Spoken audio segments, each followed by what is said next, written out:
y vamos a recibir a la última disertante, que es la profesora doctora Silvia González Ayala, que nos va a hablar acerca de sarampión, el brote de sarampión que tenemos en nuestro país y sus novedades. Así que vamos a escuchar a Silvia. Muchísimas gracias. Muy bien. Bueno, buenas tardes, muchas gracias por estar. Muchísimas gracias a todos los miembros del equipo de salud y de la locales y de la universidad que han colaborado para que esto se hiciera realidad y por supuesto a Laboratorios Mar. Este es el título que me dio Soledad para la presentación y que por lo tanto lo he respetado. Las implicancias para la práctica clínica y para la salud pública. No avanza.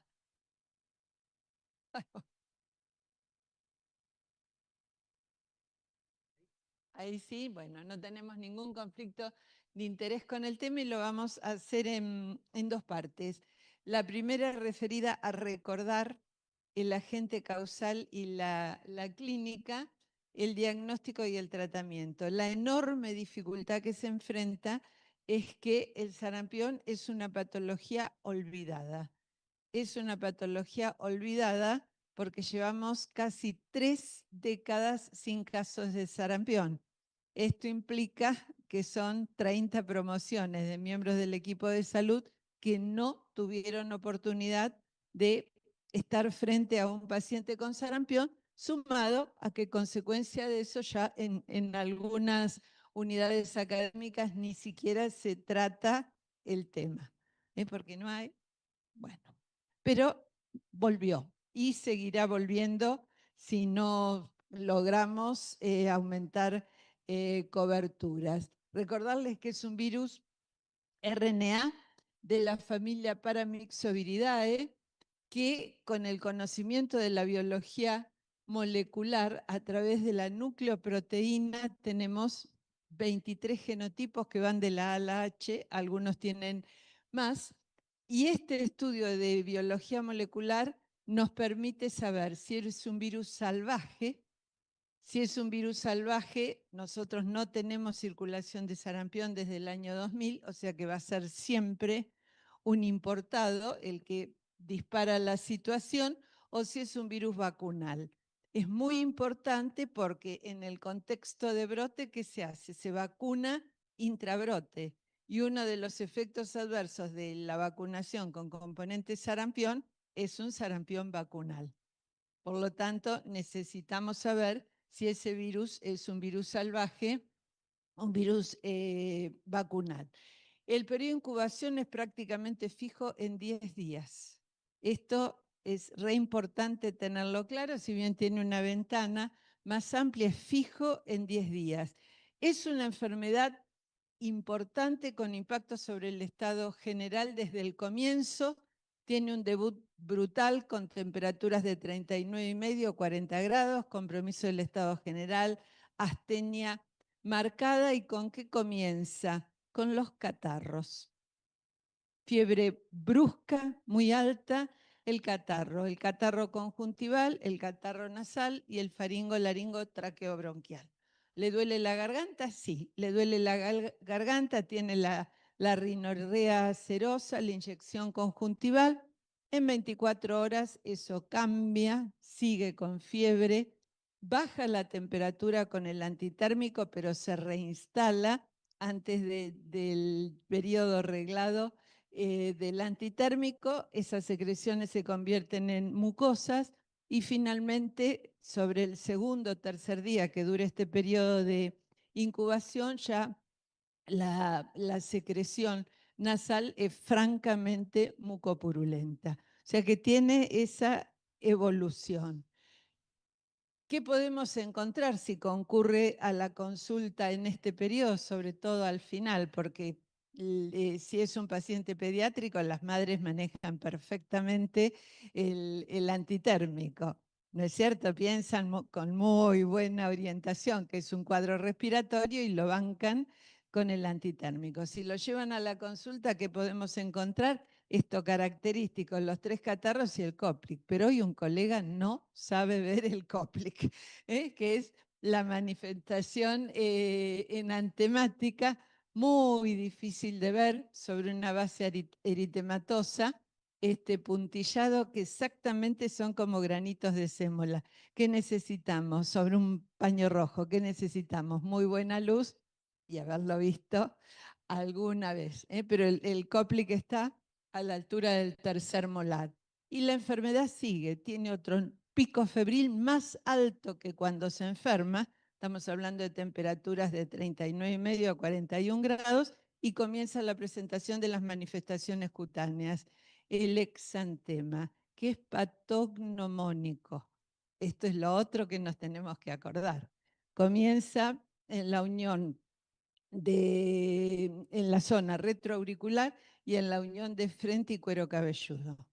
El primer día cabeza y cuello, el segundo tronco y el tercero miembros. No hay ninguna otra enfermedad exantemática que tenga esa secuencia en la presentación del exantema. Es única. El que se brotó en horas no es un sarampión.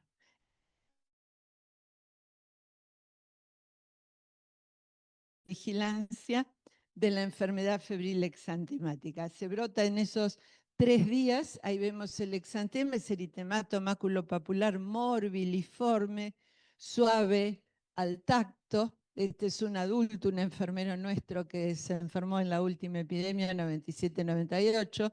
Fíjense la inyección conjuntival. Se negó a vacunar, firmó y se enfermó.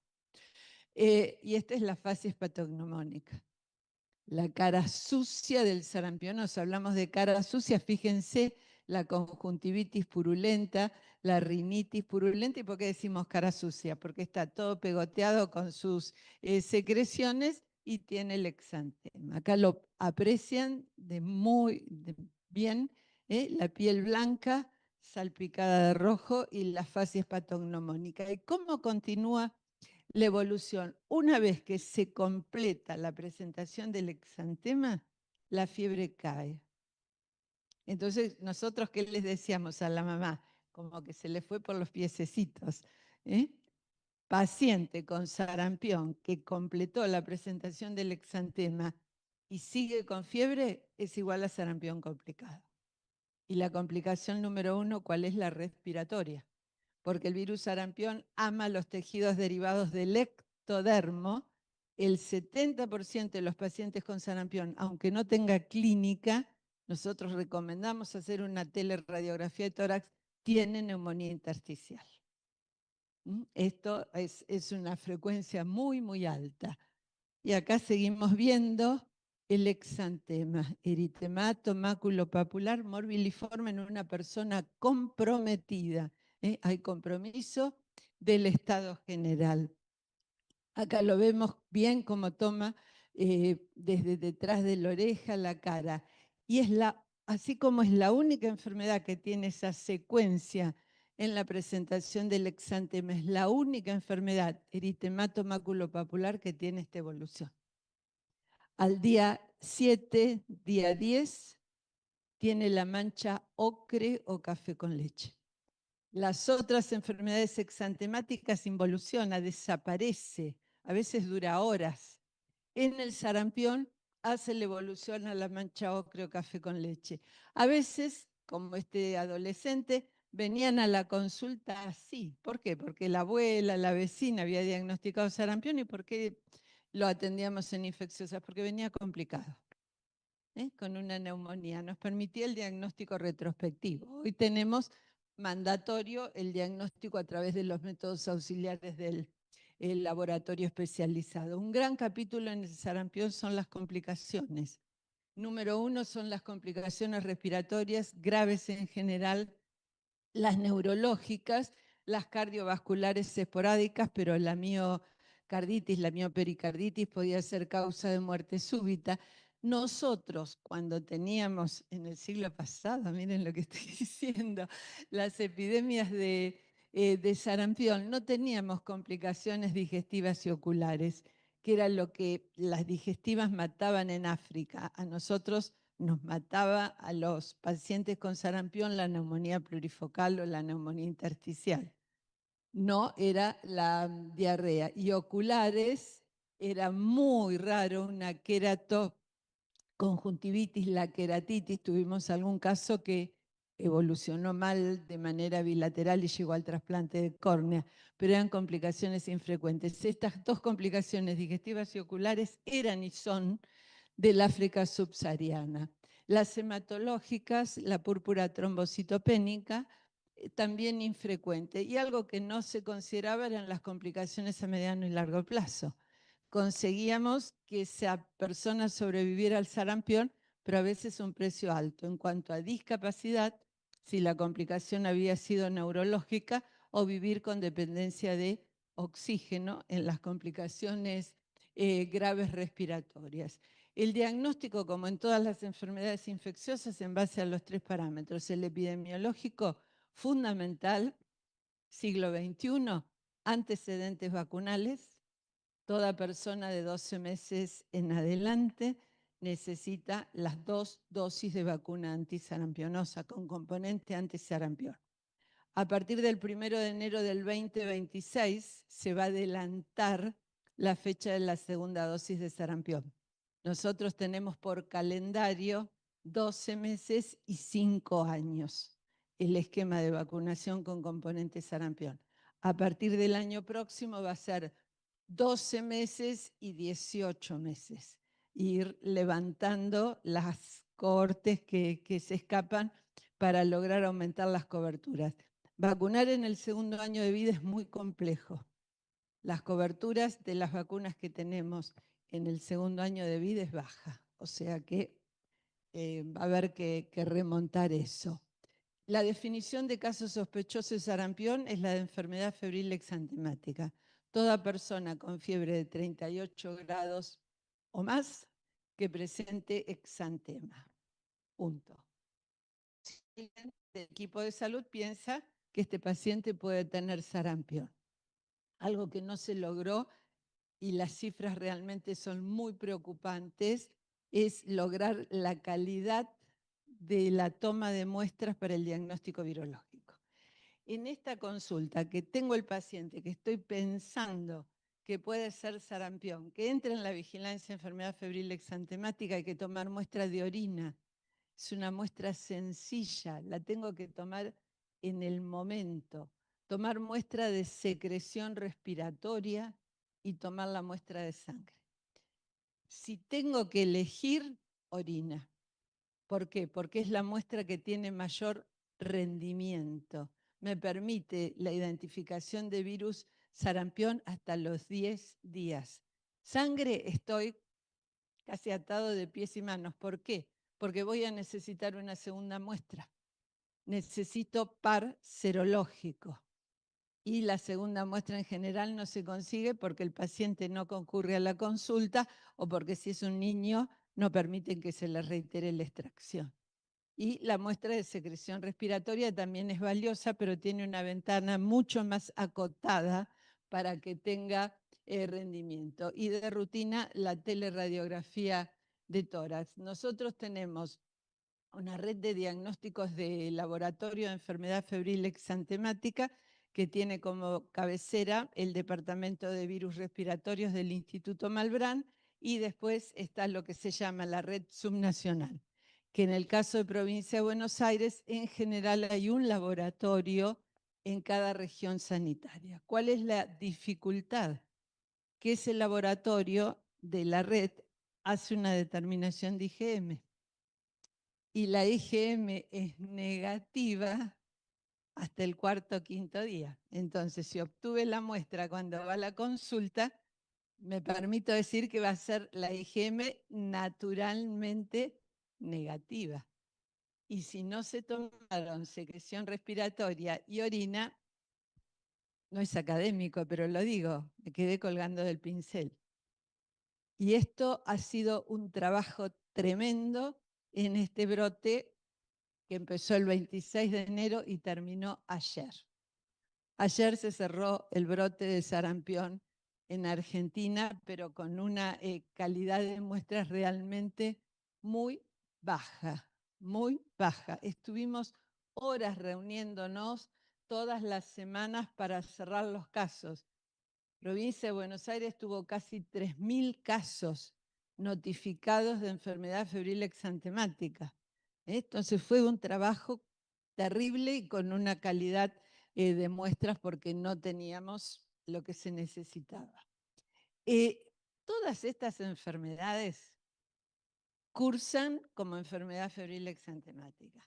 Y tenemos algunas que ahora, desde fin de junio, julio, ya empezaron a aumentar, como es parvovirosis humana B19, que va a ser el pico en noviembre. Acuérdense que fin de invierno y sobre todo con la primavera, así como en la primavera florecen las flores, también la piel, porque exantema quiere decir florecimiento cutáneo. Ahora, ¿en qué estamos? En temporada alta de escarlatina. La primavera es los tiempos del Streptococcus piógenes. Después aumentan las temperaturas, entramos en temporada alta de arbovirales y de enterovirosis. Entonces, siempre tenemos entidades que cuadran en el diagnóstico diferencial de enfermedad febril exantemática. Tenemos otras que ni se tienen en cuenta, como son algunas virosis respiratorias, la influenza en pacientes pediátricos y tiene los catarros, puede cursar como enfermedad febril exantemática, es bastante frecuente. Entidades como por ejemplo Arcanobacterium hemolyticum, que tiene mayor frecuencia en adolescentes que Streptococcus piógenes para producir la infección de la vía respiratoria alta y también puede cursar con enfermedad exantemática. Ni hablar en adolescentes y adultos del secundarismo de la sífilis, que estamos también estamos muy complicados como con tuberculosis.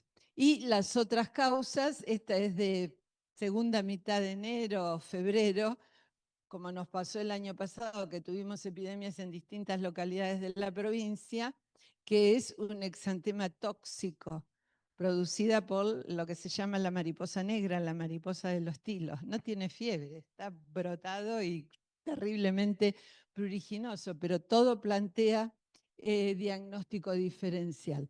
Las complicaciones respiratorias por el propio virus o por infección agregada. Esto es la laringitis subglótica, ingresa directamente a cuidados intensivos. Esto solamente se ve intraepidemia y las neumonías uni o plurifocales. Dijimos que el virus ama los tejidos derivados del ectodermo. Fíjense la frecuencia de meningoencefalitis. Es 1 cada 1000, las meningoencefalomielitis, Guillain-Barré y polineuritis. La diseminada aguda, la por cuerpos de inclusión, esto tiene pronóstico muy reservado, y la que es inexorablemente letal es la panencefalitis esclerosante subaguda.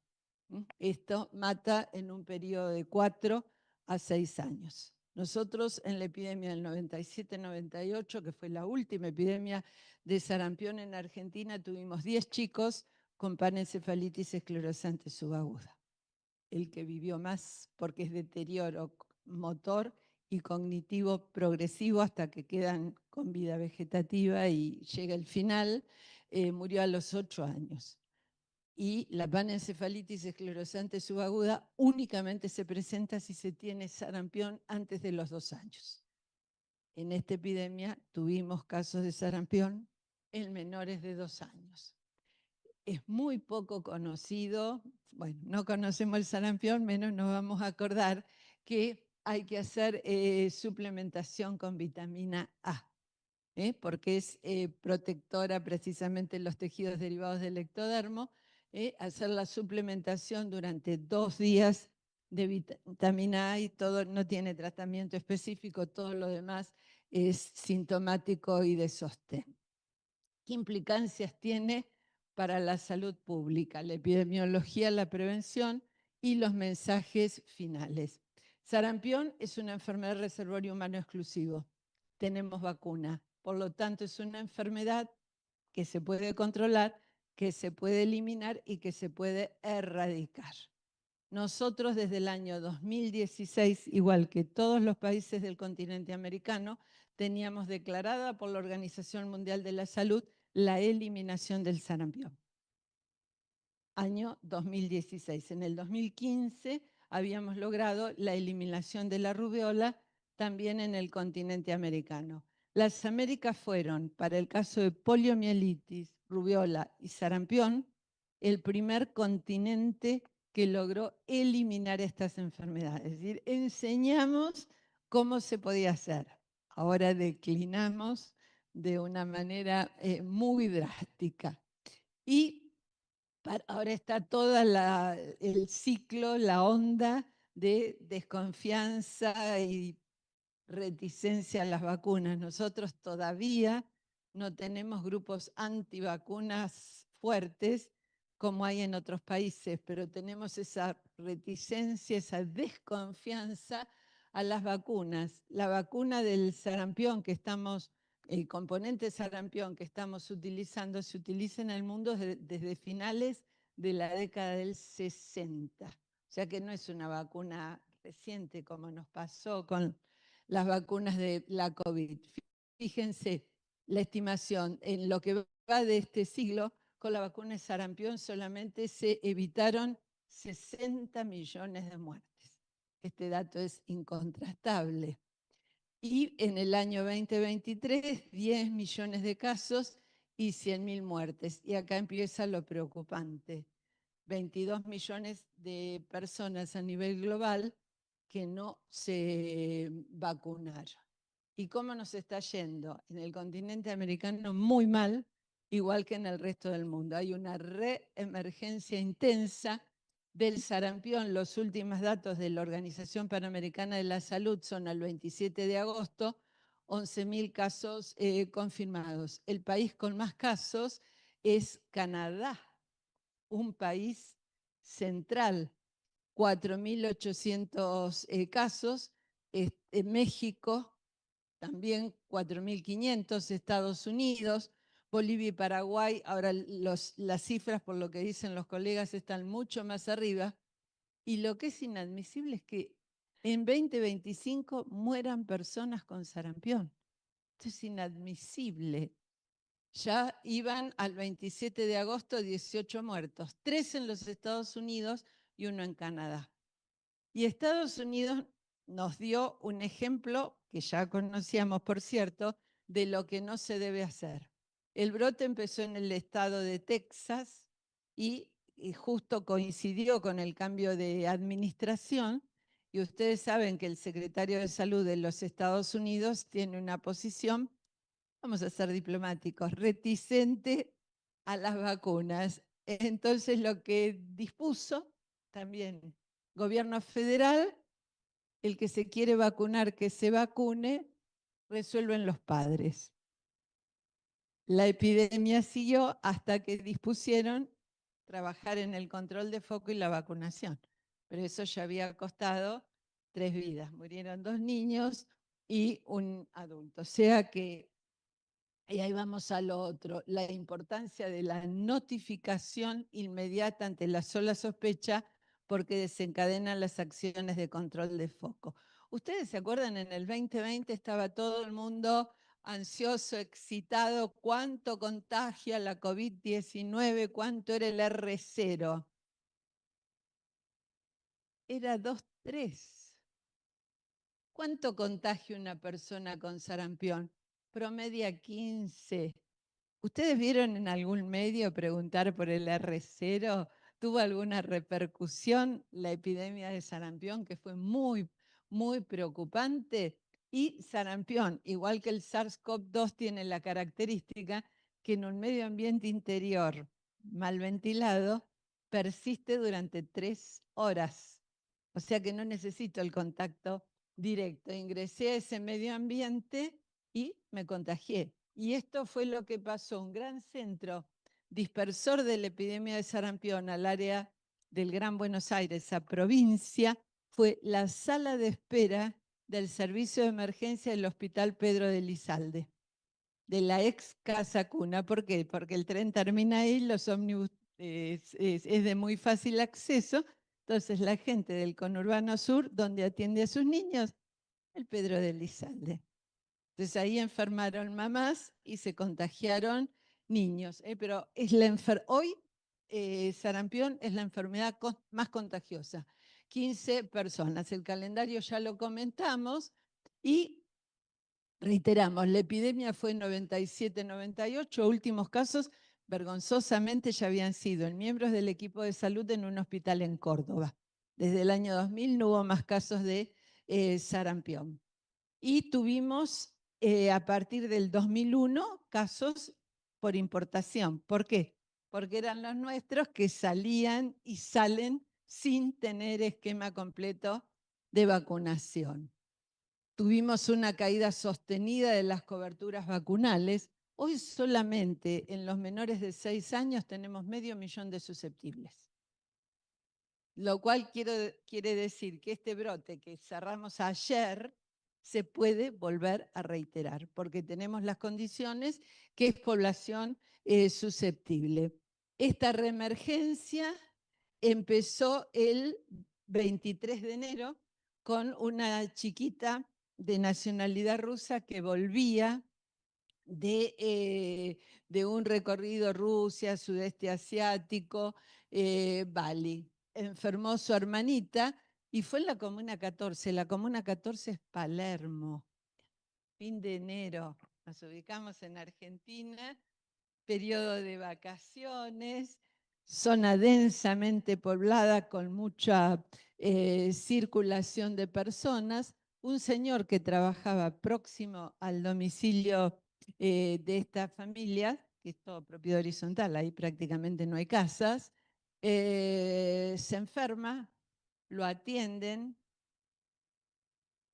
ni se pensó en el diagnóstico y a los 12 días va con su hijito al hospital de Florencio Varela y ahí en el niño se sospecha sarampión, se toman las muestras, el diagnóstico se confirma y retrospectivamente se hace el diagnóstico del padre. Y ahí empieza una cadena de transmisión que es a punto de partida de la Comuna 14. La otra sigue en el Pedro de Elizalde. Entonces, cerramos el brote con 35 casos confirmados. Los municipios que tuvieron casos de provincia de Buenos Aires fueron, además de Florencio Varela, Berazategui y Quilmes. Y acá tenemos cómo nosotros de manera estándar tenemos que tener una notificación de 2 casos por cada 100.000 habitantes y por año de enfermedad febril exantemática. No llegábamos, estábamos 0,6, 0,7.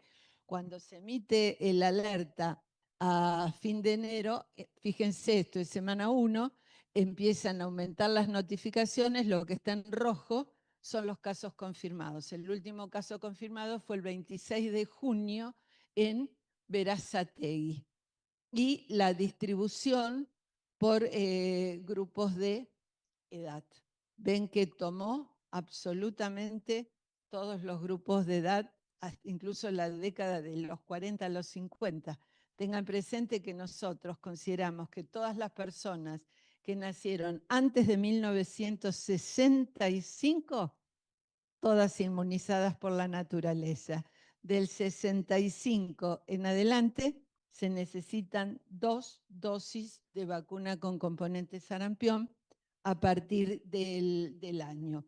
Y hubo 2 genotipos identificados, que eso se hizo a través de las investigaciones con biología molecular, que fueron el B3, que es de Rusia y el que está circulando en Europa, y el D68, que es el linaje del sudeste asiático. Esto es lo que decimos, la impresión digital del virus, que nos permite, aparte que la persona nos dice, estuve en tal lado, permite la identificación del virus. Estábamos hablando de mapas rojos. ¿Qué les parece esto? Esto es cobertura triple viral, primera dosis y segunda dosis. con segunda dosis tenemos una cobertura del 47%. Veo las caras. ¿Se dan cuenta? Estamos en alto riesgo de epidemia. Esta vez no fue bien, fueron muy eficientes los equipos. Se visitaron 35.000 viviendas para hacer el control de foco. 35.000 viviendas. Entonces lo que hemos planteado, vamos a ver cuál es la decisión, porque son decisiones políticas, los técnicos, los especialistas recomendamos, pero la decisión no pasa por nuestras manos. Lo que recomendamos es, por lo menos a la red de provincia de Buenos Aires, proveerlas de técnicas de biología molecular. Porque la técnica de biología molecular, que hay equipos que se pueden hacer, los primers, se pueden hacer localmente y cuestan $10, comparados con 20 a 30 que cuesta el importado. Y hay laboratorios que pueden procesar 300 muestras por día, de los nuestros. Si nosotros tuviéramos PCR, se tiene el resultado en el día que llega la muestra y evita todo el trabajo del control de foco. Las 35.000 viviendas, sumarle transporte, sumarle viático, etcétera. Pero es costo-efectividad, pero son decisiones políticas, porque ahora termocicladores hay en todos los laboratorios, porque eso fue gracias a la pandemia, ¿no es cierto? Bueno, y estamos así. Esto es segunda dosis. O sea, a los 5 años nos quedan la mitad de los chicos susceptibles, ya datos oficiales, cerradas las coberturas del 2024. Y miren cómo nos está yendo en el 2025. No, pero ojo, no, estos son datos, no, estos son datos al 28 de agosto. Vamos a ponerle un toque, estaremos bien con primera dosis. No, estaríamos bien con primera dosis porque un poquito atrasados porque en mitad de año tendríamos que tener el 50%, pero estamos muy mal con segunda dosis, que es lo que nos asegura la protección, porque estamos con un tercio. Entonces venimos mal, venimos mal. Seguimos, miren, el rojo parece que es nuestro color favorito.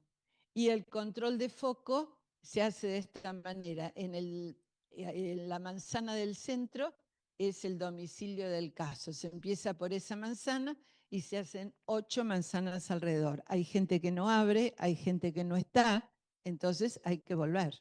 Hay que hacer un muy buen trabajo en territorio. Ahí en el control de foco, ¿qué es lo que se hace? Controlar los certificados de vacunación y buscar si hubo personas con fiebre y erupción. Se hace ese doble trabajo.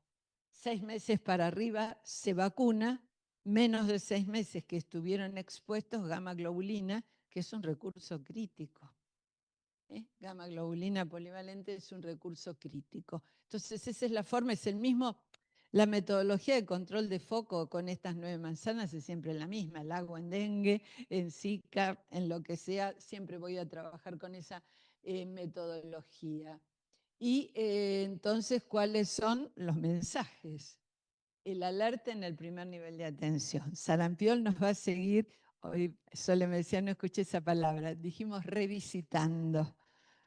Porque estas son visitas, no es como tuberculosis, que es una enfermedad endémica y estamos disparados. Acá nos está revisitando, esta vez no fue bien, pero podemos estar complicados. Lo que les decía, incorporar la técnica de biología molecular en tiempo real, la PCR a la red de diagnóstico, el control de focos, mientras sigamos con esta IgM, que es una forma precaria de estudio, trabajar las 24 horas porque hay que controlar el foco. Esto impide la extensión y aumentar las coberturas vacunales. Lo primero es la capacitación del equipo de salud. Hoy tenemos colegas, incluso pediatras, que desaconsejan la vacunación. Esto es gravísimo. Esto es gravísimo, ¿eh? Hay un desconcepto o una directamente no conocimiento de lo que es la enfermedad, capacitación del equipo de salud, comunicación. Ustedes saben que hay restricción presupuestaria para mensajes por las redes de difusión, o sea, pero localmente se puede trabajar muchísimo, que es lo que conversábamos hoy a la mañana con las FM locales, las 24 horas, un mensajito, vacúnese contra la gripe, vacúnese contra el sarampión, y volver a instalar el riesgo de enfermedad, el riesgo de la gravedad de la enfermedad, porque es una enfermedad olvidada. Y tenemos que trabajar en la confianza, restablecer la confianza en las vacunas, que se comprenda que es una enfermedad que puede matar. Algún colega dijo así muy crudamente, no dice, no, que padres que le dijeron, no, yo no lo vacuno, no creo en las vacunas, entonces le dijo, bueno, no se encariñe mucho con el niño. Es durísimo, pero bueno, puede matar. Comprender, tener empatía, tomarnos el tiempo en la entrevista para tratar de convencer que se vacunen y la certeza que estamos haciendo lo que debemos, ¿no? Que es usar las vacunas y aumentar las coberturas vacunales. Y esta frase de Einstein nos pareció apropiada por lo que nos pasó. Todo aquello que el hombre ignora no existe para él. Y así nos fue al principio de este brote. Así que muchas gracias y a disposición para las preguntas.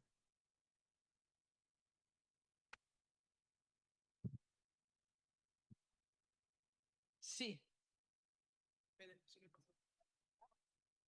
Bueno, con el tema de tener dos notificaciones cada 100.000, empezamos a notificar enfermedades antemáticas. Ah, bajamos uno. No, no, no, ya bajamos, dejó de estar el alerta, Ah. y ya a partir de julio, agosto, bajamos. Y hay lugares con silencio. No Bueno, respecto a notificar. eso, el Sí. problema que teníamos que tuvimos casos de enfermedades antemáticas y con el tema de la IgM y que tarda un tiempo, yo fui un ferviente defensor para poder hacer la PCR. Cuando lo quise hacer en un laboratorio privado de Bahía Blanca, tuve tantas trabas que no, que se enoja región sanitaria, que se enoja La Plata, que se enoja, que se enoja, que se enoja, que se enoja. Pero, y yo le decía a las Ustedes autoridades, tienen MANLAB. ¿cómo? Tienen MANLAB el laboratorio. Yaca. Ah, ya, bueno. Sí. También. Entonces en ese momento desesperado hablé con Silvia, me tranquilizó un poquito, pero bueno, era de la idea que yo tenía. Es que Pero es lo bueno, que hay que hacer. no pudimos hacerlo y yo le decía, pero escuchame, tienen que ir a hacer este tema de las 9 manzanas, es un gasto tremendo. Salía 60.000 pesos hacer la PCR y no pudimos, pero hay celos, yo no sé qué hay para poder hacer PCR, porque El como vos decís, problema es si se puede hacer para in-house, mí es desconocimiento, o porque se le ocurrió al otro, o no lo hago porque no se me ocurrió a mí. La verdad que estamos al horno. el manejo es difícil, pero si somos muchos los que venimos, la gota dorada a la piedra, yo soy convencida de eso. Tenemos que tener PCR. Por ejemplo, la epidemia de México, que tiene un desarrollo en laboratorio virológico de aquellos, lo confirmaban con PCR y dentro de las 24, 36 horas y ya está, y uno se ahorra todo lo demás. Todo lo demás. Y algo que no dije,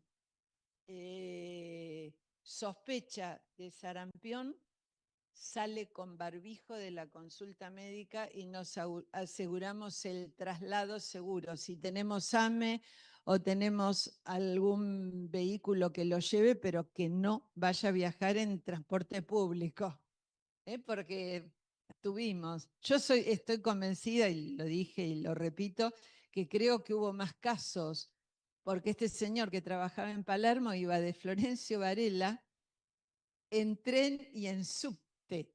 Y uno sabe lo que es la entrada en hora pico a Buenos Aires. Por ahí, como en él no hicieron el diagnóstico y pasó, porque pasó sin complicaciones, por ahí ha habido otros casos, pero bueno, seguir el rastro en un tren o en el subte, pensemos, pero no, alguno debe haber pasado como él, que no se hizo el diagnóstico en agudo, ¿no? O sea, ese cuidado en la atención primaria. ¿Algo más? Vamos por la PCR, ya en las dos puntas, Bahía y La Plata. Una consu- Sí, pero difícil. Y van a tener que hacer algo, sí. Vos con recursos, y Sole, que están en la Comisión de Recursos de SADE.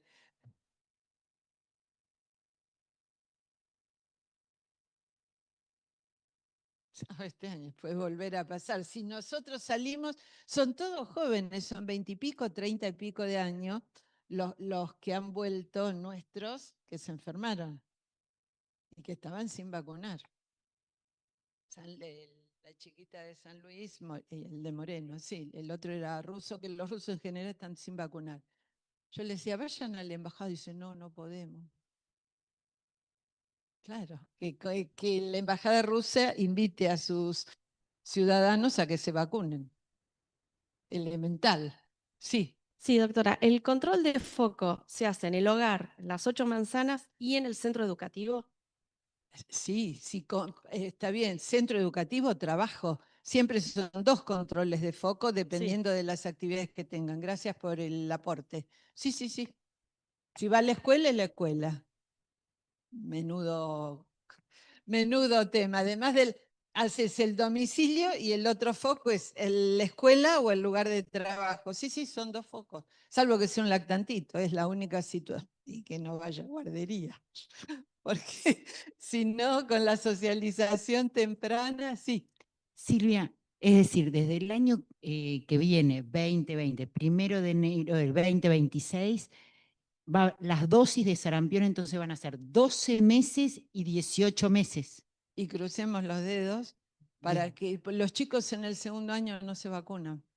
Porque no van a los controles, no tienen los incentivos que tenían antes, que les daban la leche, algún suplemento, algo, y desde que se acabó eso, la vacunación del segundo año y la del primero también cayeron abruptamente. Claro, la diferencia, digamos, desde lo que es La Plata a estas localidades de acá, tanto el trabajo que hace Sole como Diego es totalmente Es la diferente. comunidad soñada, como digo yo, siempre para trabajar en el tema que sea. Si quieren algo difícil, resistencia antibiótica, pero se puede trabajar localmente muy bien y vacunas ni qué hablar. Claro, porque desde los centros de salud hasta las campañas que hacen ellos de colocar una carpa para vacunar Sí, y sí, demás. sí. Y No quedarse sentado en el puesto esperando que se vayan a vacunar. claro, Con las escuelas, esto con el inspector que tengan, con el consejero escolar, que ese es un recurso que en nuestro país no se utiliza, que es vacunar en la escuela, porque en la escuela, ¿qué hace? Y esto viene desde finales de los 90, pide cada año con la inscripción el certificado de vacunas, lo mete en un folio y controla a Dios. O sea que puede terminar la escolaridad con esquemas incompletos. sí. Esto estoy hablando preescolar y primaria, ni hablar la secundaria con la deserción que hay, pero tenemos la vacunación a los 11 años, que es cuando están en el último grado de la primaria, y esa es una oportunidad estupenda que está desperdiciada porque no hay acuerdo entre salud y educación, pero en localidades como esta, con el consejero escolar, con la inspectora, lo pueden coordinar. Y acuérdense que por la Ley Nacional de Vacunación, que es la 27.491, no se necesita pedir permiso a los padres. Se vacuna porque la vacunación es obligatoria. Y si un padre se niega, uno siempre va por las buenas, ¿no? Tratar de convencerlo, hacer el habla de la psicóloga, el asistente social, y se comunica al Tribunal de Familia y la justicia ordena la vacunación. Pero eso es por las malas. Uno eso tiene que trabajar lo imposible para no llegar a esa instancia. Pero tenemos la ley de respaldo Sí. que esperemos que copiando modelos no sea derogada. Sí, y desde el hecho desde el control de la vacunación, desde la primaria hasta las salas sanitarias, también se ven algunas vacunas que después del COVID, en ese tiempo, no se vacunaron a los chicos y que ahora se están vacunando y ahora están... Y están completando reforza- esquemas, es completar esquemas. Sí, sí. Piensen que el 2020, perdón, estuvimos encerrados. 2021 tuvimos una salida, vino otro periodo de cierre Sí. con la ola de Omicron, que fue la peor. Sí. Que se desestructuraron los centros de atención primaria porque el recurso humano fue reasignado y que la gente quedó con miedo de ir al centro para no contagiarse la COVID. Eso fue en agudo, 2020, 2021, pero de 2022 en adelante ya el diablo había metido la cola y no podemos recuperar coberturas. Hay mucha difusión por las redes, hay mucha difusión en la web. Más o menos el 70, el 80% de los sitios en la web son antivacunas.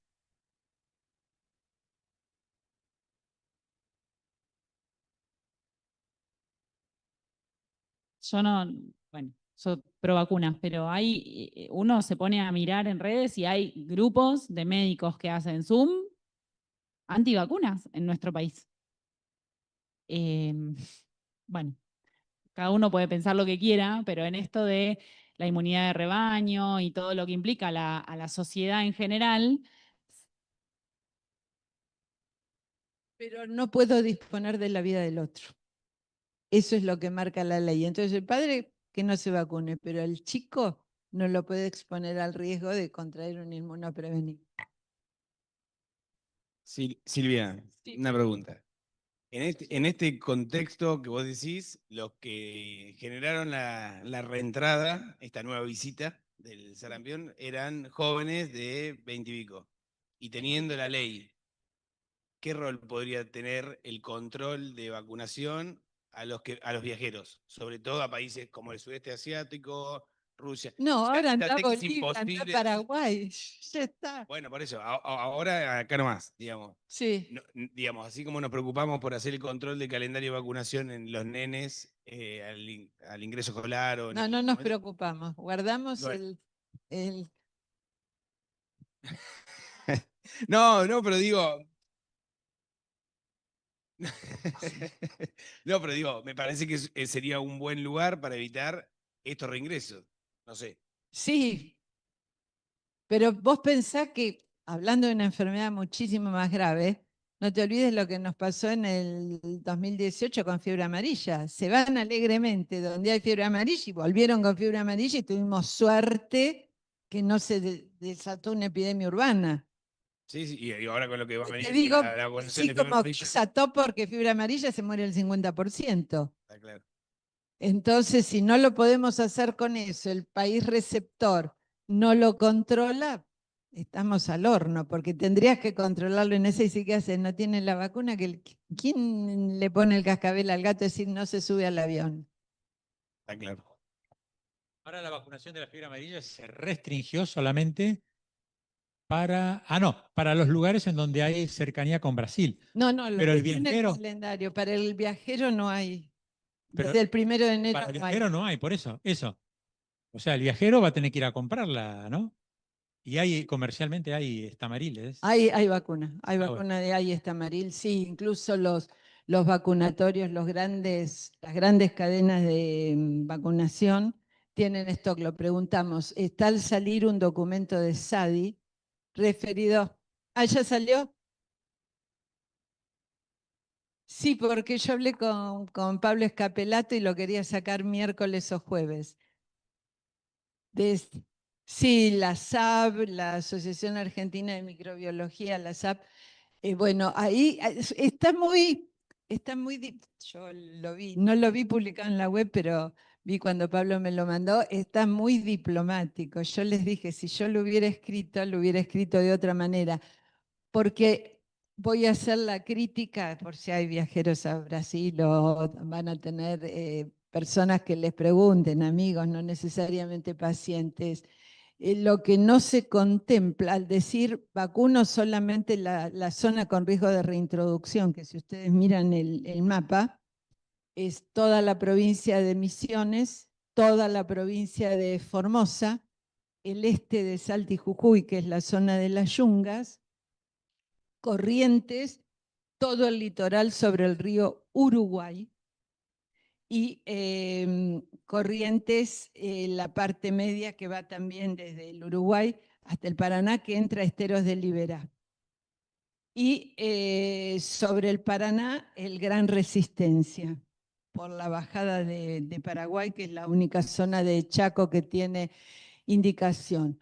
Pero con esta decisión que la tomó no sé quién ni con qué asesoramiento, es que no se contempla la circulación interna, porque si cualquiera de nosotros va a conocer las cataratas, a recorrer el Parque Nacional, debe entrar con vacuna contra fiebre amarilla. Nuestro turismo interno, nuestros conciudadanos van alegremente a cataratas, así. Todos los extranjeros que vienen a cataratas vienen vacunados contra la fiebre amarilla. Doy ese ejemplo. Turismo interno. Debe entrar vacunado 10 días antes como mínimo a esa zona. Razones laborales. El señor que maneja el camión y hace la ruta, va a Bolivia, va a Paraguay, va a Brasil. Tenemos mucho tráfico con esos países. Ese señor, viva en Coronel Suárez, Santa Rosa, La Plata, tiene que pasar por esa zona vacunado. Todo eso no está contemplado. Entonces, eso no está en el documento y tendría que estar contemplado planteando, a EDES tenemos para exportar el riesgo que significa tener una epidemia urbana de fiebre amarilla. Porque nos puede pasar. Nos puede pasar. Entonces, no sé, después conversaremos y habrá un segundo documento planteando estas situaciones, porque es un uso racional de recursos. Dijeron, porque eso lo leí, nos ahorramos $700.000. Yo pensé, ministro, ¿cuánto nos cuesta una epidemia de fiebre amarilla? O un caso.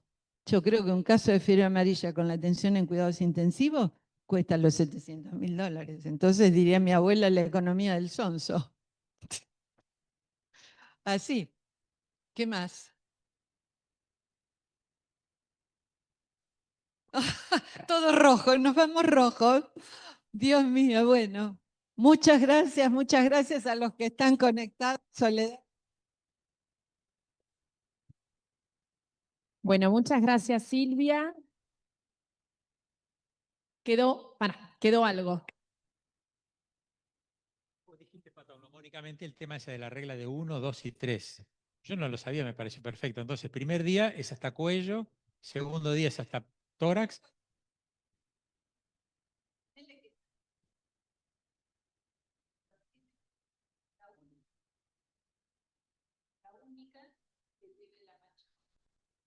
A la mancha final. Bien. Gracias. Bueno, muchísimas gracias, Silvia, como siempre. Pasan los años y siempre aprendemos algo de vos, es impresionante.